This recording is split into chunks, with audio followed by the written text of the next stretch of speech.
We got to talk about the state of the franchise for the Kansas City Chiefs. Now, the Chiefs went 12-5 this past season. They were defeated by the Cincinnati Bengals in the AFC Championship game.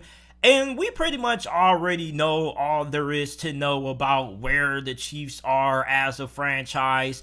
They pretty much are going to be in the Super Bowl conversation for at least the next decade. However, you remember a couple of years ago, after the Chiefs defeated the San Francisco 49ers in the Super Bowl, and the media was ready to hop on the Chiefs bandwagon, per se, when it comes to them being the next dynasty. And I kind of feel like everybody clamoring for the Chiefs being the next New England Patriots was kind of a little bit premature, because Kansas City just won the Super Bowl for the first time in decades. And all of a sudden, we're just going to claim them the next dynasty? No. And on top of that, you look at the AFC West, the reason why it's hard to see Kansas City having the kind of run that New England had is because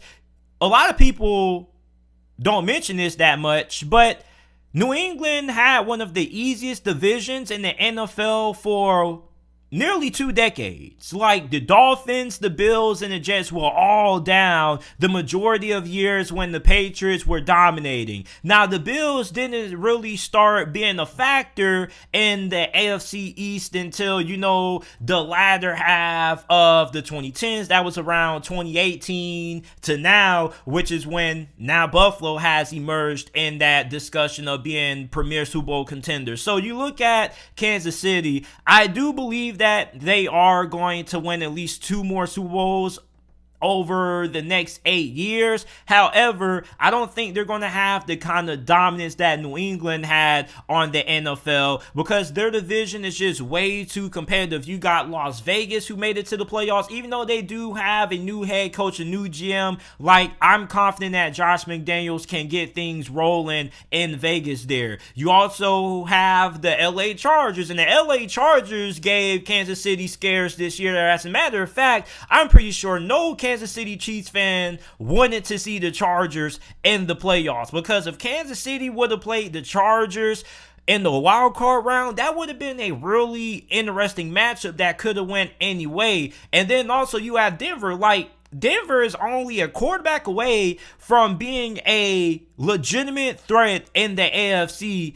So for Chiefs fans, you definitely have to keep a close tab on everything else that is transpiring in the division. I'm pretty sure Chiefs fans aren't any novices to what's going on. I'm pretty sure you guys are well aware that this division is pretty tough. But Kansas City, they need another wide receiver. They've been looking for that big-bodied wide receiver for over the last 3 years now, and they haven't really been able to find one. Now, they did bring in Josh Gordon. I forgot what point of the season they brought him in. They brought him in, and they didn't really use him that much, so I don't know if he's going to be back next season or if they're going to try to go after another wide receiver in free agency. Juju Smith-Schuster is going to be on the market again this season. Kansas City, the Ravens rumoredly offered him a small little deal worth 6 or 7 million or 8 million. I don't remember the number exactly, but I know Kansas City reportedly was in on Juju Smith-Schuster. They offered him a contract, but he opted to return back to Pittsburgh for another season. So will they finally get their hands on Juju this offseason?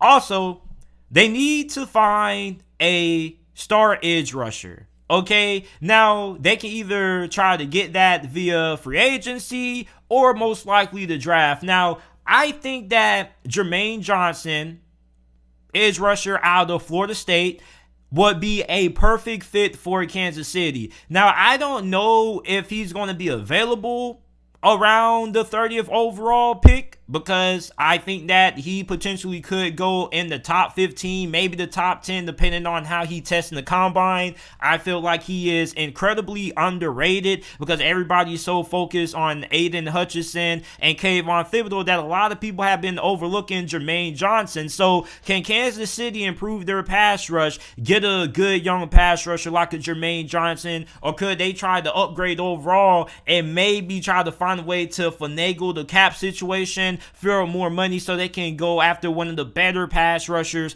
in free agency? Because you have a guy like Harold Landry who potentially could get on the market. So if Tennessee can't come to an extension with him or put him on the franchise tag, I think he could be a good addition for Kansas City if they can free up a little bit more money with their salary cap.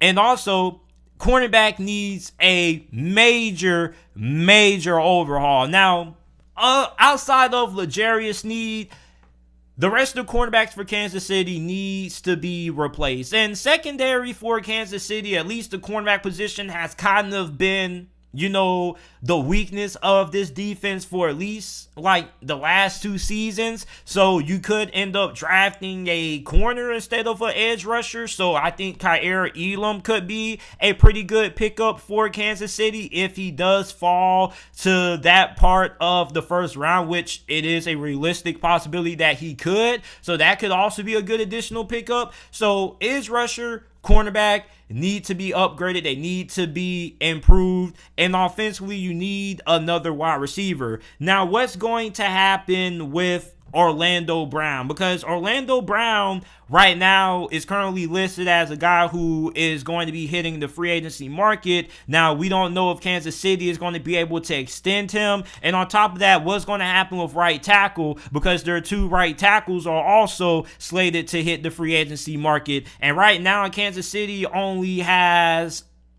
a little bit north of $4 million in cap space. They have $3,951,000 right now exactly in cap space. So do you have enough money to keep Orlando Brown? Because, you did trade for Orlando Brown, and you did give up a pretty good amount for him. So I don't think you just want him to walk away for nothing just as like a 1-year rental. So are they going to give Orlando Brown the franchise tag or what? I think that there is a high chance that we see Orlando Brown leave Kansas City unless they can do the magic that they always do every offseason and restructure deals to free up enough money. But I don't think that Kansas City wants to lose Orlando Brown. Obviously, no Chiefs fans want to lose Orlando Brown neither, because they had a brick wall of a offensive line. I'm pretty sure you want to keep him around. And as a Steelers fan, I would love for Pittsburgh to get their hands on Orlando Brown. So overall, we already know everything there is to need about the Kansas City Chiefs franchise. We know that they're in a great place right now. Obviously, they have a couple of positions that they need to slightly upgrade at, but overall, this team is going to be right back in the championship picture next season. Even though the division is going to increase in difficulty, Kansas City still is going to be pretty much a lot of people's pick to make it out of the AFC once again. And even if they're not a popular pick to win the AFC next season for the 2022 year, like,